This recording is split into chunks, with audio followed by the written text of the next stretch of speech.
Sorry இப்படி போட்டு வச்சிருக்கீங்க? என்னப்பா கண்ணு பாருங்க எவ்வளவு பிரைட்டா இருக்கு. ஆமாண்ணா ரொம்ப பிரைட்டா இருக்கு. வீடியோல லைட்டா மாறும். போட்டு இதோட எடுத்து நீங்க போட்டு பார்த்தே புக் பண்ணிக்கோங்க. ஏன்னா அது போட்டுல கரெக்டா தானே தெரியுதாப்பா? போட்டோல கரெக்டா இருக்கு. நான் வீடியோல கொஞ்சம் பிரைட்டா தெரியும். ஆனா கண்ணை பறிக்குது. எல்லாம் சூப்பரா இருக்கு. நிறைய கஸ்டமருக்கு வந்து ஆசை இந்த மாதிரி கலர் கட்டணும் நல்லா பிரைட்டா வேணும். நிறைய கஸ்டமருக்கு ஆசை இருக்குவாப்பா இத. நிறைய வந்து சிம்பிளா வேணும். நிறைய பேர் எனக்கு ஒரு வாட்டி இந்த மாதிரி கட்டணும். நீட்டா பல கட்டிட்டு போலாம். நீட்டா நிறைய பேருக்கு வந்து அந்த மாதிரி இருக்கும். நான் வந்து தண்ணியா தெரியணும். அவங்க கருப்பு பிளாக் கட்டணும். இதெல்லாம் ட்ரை வாஷனா நார்மல் வாஷா? இது வந்து பார்ட் டைம் ட்ரை வாஷ் கொடுத்தா ரொம்ப நாள் இது இருக்கும். நிறைய பேர் வந்து ட்ரை வாஷ் கொடுக்கணும்னா ஷாம்பு வாஷ் பண்ணிக்கோங்க.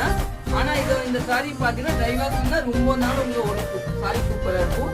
ஆனா பாருங்க கலர் பாத்தீங்களா நல்லா இருக்கு. எல்லோ சூப்பரா இருக்குங்க. நீங்க புக் பண்ணிக்கோங்க. தேங்க்யூ.